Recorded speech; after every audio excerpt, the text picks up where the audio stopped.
They wanted to create a compelling work, something that people would remember. A centre that would draw people into the laneways for events, special presentations and gallery shows.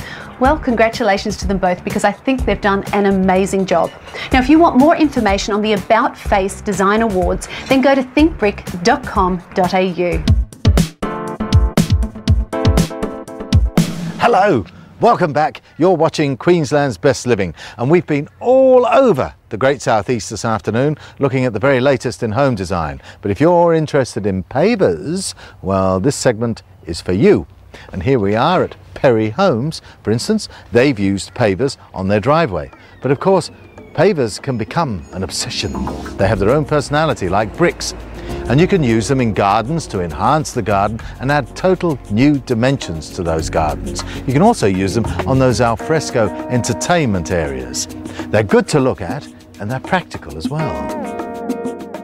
First of all, pavers have extreme durability. They're safe, they're solid, and virtually maintenance-free. They don't require painting or patching, they never fade, they don't warp, and they don't rot. And with almost no effort or expense, they'll look as good in 60 years as they do today. I wish the same could be said of me. Why spend extra time and money maintaining your home when it can look this good? Not only are pavers a lot more interesting than tarmac or stamped concrete, but you don't have to constantly resurface, and you don't lose the texture in your driveway. For example, even after years of use. What's more, if you need to access your plumbing or other underground systems, you can do so without destroying everything. Just take out the area you need to and replace them when you're done. The most interesting thing about pavers, though, are the endless design possibilities and colour options. Unlike cement or unsightly bitumen, pavers have real style. They're fired to produce long-lasting colour, strength and beauty, making them one of the most attractive and long-lasting materials for the outdoors. They're available in an incredible range of stunning colours and textures, and small and diverse enough to create elaborate patterns, you're able to come up with something that's uniquely yours. So not only can you have control over the design of your home, but you can now have that same flexibility with its surroundings as well. There's so many options on the market now, you'll be amazed at the artistic potential. And lastly, there's the laying patterns. Because you can now get them in all sorts of sizes, really small sizes, you can be really individualistic and quite artistic with what you're doing with them. So there you have it. If you want a natural, sustainable material that stands the test of time, is low maintenance and very stylish, then you need to look into paving. Now, if you want some more information, go to thinkbrick.com.au, because those people know everything about clay, and they'll certainly point you in the right direction. Well, that's it from me for this week, so I'm going to pass you over to my co-host, Simone Bennett-Smith, to wrap up the show. She's going to tell you all about that website that we mention so often, and she's also going to tell you and remind you about the smart car draw next week. And 2 lucky people are going to win 2 Mercedes smart cars. So, until next week, I'll see you then. Happy house hunting and have a great week, Queensland. See you then. Now, one thing we actually haven't covered off on this series is all around renovation, and it's such a big deal. Almost 60% of all the building activity in Queensland is around renovation. Now, today I have with me architect Paul Owen from Owen & Vokes, who's actually carved a niche around the idea of renovation.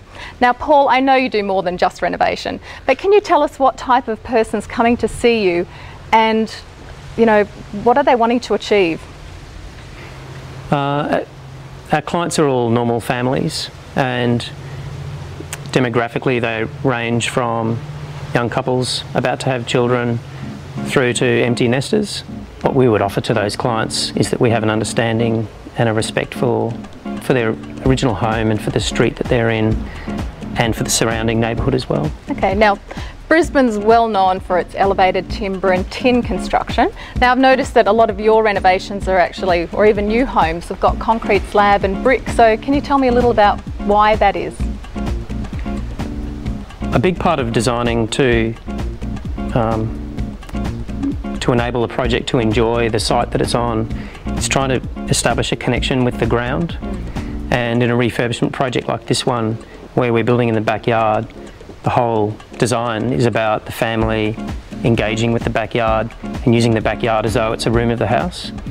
So brick construction and a slab on ground allows us to have an immediate contact with the ground that you can't do with lightweight framed construction. Okay, now the question I know you know I'm going to ask you is, what do you love about brick as an architect? There's definite poetic value in brick. It's got a nostalgia and has a solidity and also a strong kind of respectful kind of character. How brick relates to our work and our practice comes back to that idea of us wanting to make work that appears crafted and also a humble type of craft, like the original houses that we're extending onto. And brick definitely has that. It's hand laid, and you can tell that by looking at a brick wall. Intuitively you know that it's a handmade product. Well, thank you, Paul, for coming on the show. It's a pleasure. We've got some fabulous projects there. And there we have it, Simone. It's been a fantastic 2008. It's been wonderful working with you. Looking forward to coming back in 2009. And good luck with that smart car drawer.